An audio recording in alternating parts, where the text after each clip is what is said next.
দর্শক বন্ধুরা, আমার ঠিক পেছনেই দেখতে পাচ্ছেন একটি বিশাল বিল্ডিং। এবং কি এই বিল্ডিংটা কিসের, এই ব্লগে কিন্তু আপনাদের আমি পুরোটি ক্লিয়ার করে বলে দেব। আমরা এগিয়ে যাব সেই বিল্ডিংয়ের দিকে।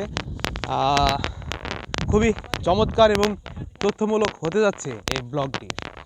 দর্শক বন্ধুরা, দেখছেন যে একটি গেট, এই যে দেখতে পাচ্ছেন এই গেটে অবশ্যই এখনও কোনো টাইলস লাগানো হয়নি, কোনো নামকরণ করা হয়নি যে আসলে এটি মানে কেন ব্যবহার করা হবে বা কি কাজে ব্যবহার করা হবে বা বিল্ডিং কোন প্রতিষ্ঠানের। এরপরেও কিন্তু আমি যতটুকু জানি সেই ততটুকুই কিন্তু আপনাদের আমি আজকে এই ভিডিওর মাধ্যমে ক্লিয়ার করে দেব। দেখুন, আমি এখন এখানে যেখানে দাঁড়িয়ে আছি এটা একটি সিকিউরিটি গেট। এবং কি এই যে এই বিল্ডিংটা আপনারা দেখতে পাচ্ছেন, এই বিল্ডিংটি মূলত একটি হসপিটাল হওয়ার কথা ছিল। এবং কি এই বিল্ডিংটি আল সালেহ কর্পোরেশনের একটি হসপিটাল হওয়ার কথা, যে আপনার সৌদি আরবে যেই আল সালেহ কোম্পানি আছে সেই আল সালেহ কোম্পানির কিন্তু এই বিল্ডিংটি।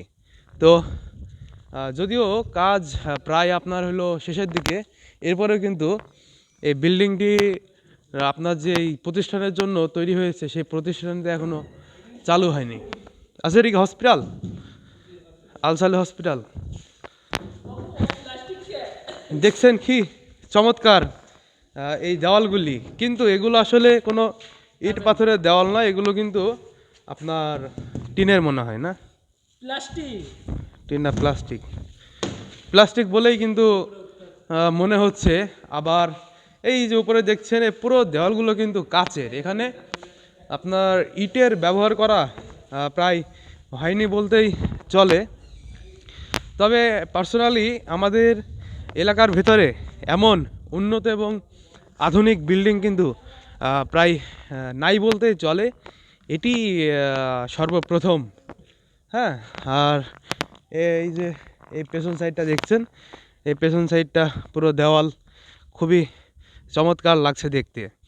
আর এই যে এর পাশে কিন্তু 2-3 পাশে আপনার মানে চারিপাশেই ধরতে গেলে খুবই ফসলের জমি, সবুজ ফসলের জমি। এজন্যই আমার খুবই মনোরম পরিবেশ লাগে এই হসপিটালটি। যদি কখনো এই হসপিটালটি চালু হয় তাহলে আপনার আধুনিক চিকিৎসা মানুষ পাবে, এটি কিন্তু আশাবাদী সবাই করেন।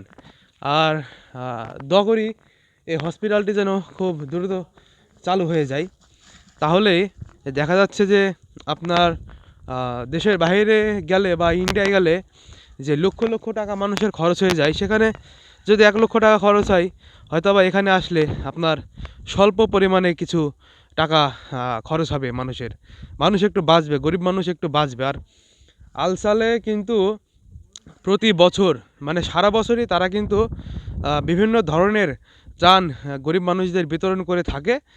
তারা গরিব মানুষদের কিন্তু সাহায্য করে, যেমন আপনার কম্বল দেয়, তারপরে টাকা পয়সা দিয়ে সাহায্য করে, তারপরে আপনার রোজার সময় খাদ্য বিতরণ করে, আপনার ছোলা খেজুর এগুলো কিন্তু সব কিছুই কিন্তু সেই আল সালেহ থেকে আসে। এবং কি আমাদের এলাকার অনেক গরিব দুঃখী মানুষ কিন্তু এখান থেকে মানে সাহায্য পায়। আপনারা সবাই দোয়া করবেন যেন এই আল সালেহ হসপিটালটিও চালু হয়, তাহলে কিন্তু অনেক গরিব মানুষরা ফ্রি চিকিৎসা পাবে।